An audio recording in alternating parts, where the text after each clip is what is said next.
Oh boy. Oh boy.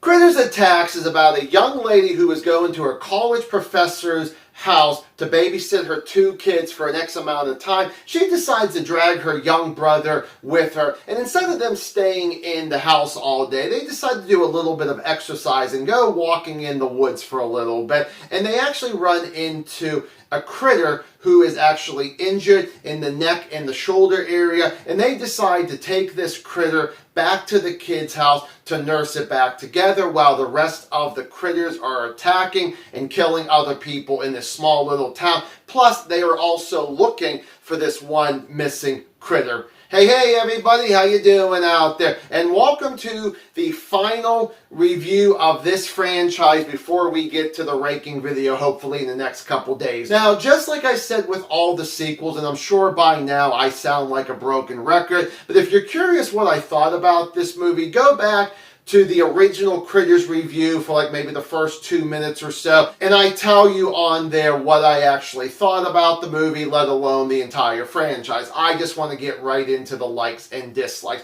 Well, the first like I would like to throw out is this critter that the babysitter, the young brother, and the kids actually find is completely new, because throughout this entire franchise, the critters are actually black, but in this one, it's actually a white critter. So that's something that's different. And you may call this a spoiler, but this does happen very early in the film. This critter is actually human friendly, actually prefers liking the humans, and there's kind of an interesting twist with this character in Act 3 that I really actually did enjoy. And I was always kind of curious following this critter's particular story here about, okay, why are you so nice to us Earthlings and you're not like the rest of the critters? And like I said, I like following that story, unfolding what we get, and when we get to Act 3, there is a decently good payoff in my opinion. And the final like, yes, there's an actor in here named Chef. No, it is not Isaac Hayes. I wish it would have been there. It's actually an Asian guy who actually has his own little sushi business, and our main character actually is a delivery girl for this guy here. And when it comes to his acting, he is the only one in this movie that I strongly can say is really good, very believable, and I really think that he actually has good chemistry with the little bit of people that he actually talks with. And moving on to the dislikes, and ladies and gentlemen, put your seatbelt on and enjoy the ride of negativity. Yeah, this movie really does piss me off. So the first thing I want to talk about is when it comes to the acting from most of the people here, except the one person I mentioned in the likes, their acting is horrendous, is bad, is horrible. And about halfway through this movie, I wanted to pull out my goddamn hair and say, this is what we got when it came to these characters. There's hardly anybody interesting, hardly anybody that I give a shit about at all in this movie. Nobody to cheer or root for in this here. None of these actors have chemistry with each other. Let's go with some of the characters. Let's go with Drea. Now, she is the one who works for Chef, and she also ends up being the babysitter. And the thing is, her story is that she just recently got herself a rejection letter from a college that her mom actually went to. This was her second one here. And so, of course, I understand she's going to be, disappointed and like, I can't believe, what exactly am I doing wrong? How come I'm not getting in like my mom actually did, years earlier and all of that? If she put even just a little bit of effort, I would have felt sorry for her. I would have at least given her a little bit of positive on that. But if she doesn't give a damn about her acting and her character there, I'm not really going to give a damn. And I've seen stories like this many times in the past, and they've done so much better with their actors and their characters that I believe them a little bit more than anything like what she gets with this. She has a little brother, not super little, but the thing is, it doesn't even feel like that they felt like brother and sister. It just felt like two actors pretending that they were brother and sister. I think that she tries a little bit to like pick on him and all that there. And really with him, he's almost like a younger Charlie, where he believes in UFOs, but nobody else does. in this movie, at least not for a while. But if they were trying to go that way and do a little tribute for the character Charlie in the first four, or more in the first movie there, they failed completely and fell on their face.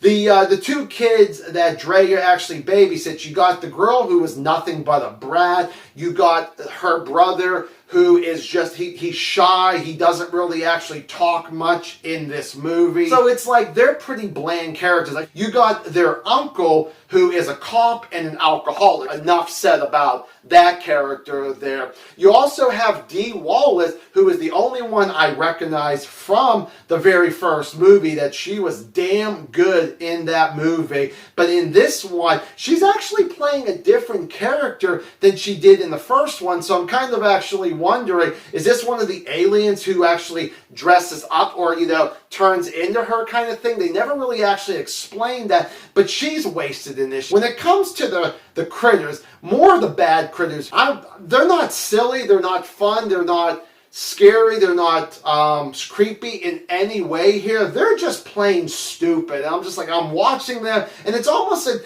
they're almost like, to a point, there's a couple times where they feel like that they're a joke. And I don't care that much about their designs. Now, the good critters that we actually get, the one that's all white, actually, I do enjoy the design of that one. I should have mentioned that in the likes there. But all the bad ones, I'm like, oh, I don't really care. I don't know if this was one of those movies that was rushed into production and they had to do the best they can to get these critters to look as good as the other ones. I don't know. This is the first movie that is rated R, where the other ones are PG or PG-13. And the thing is that with this one, they decide to, you know, give a little bit of blood in this movie. I don't even think one time anybody even says fuck. And I actually didn't care that much for that, just because it was rated R. There was a little bit of violence and gore and, you know, blood in the previous movies that I actually like better for PG and PG-13. They just make this rated R just for the gore.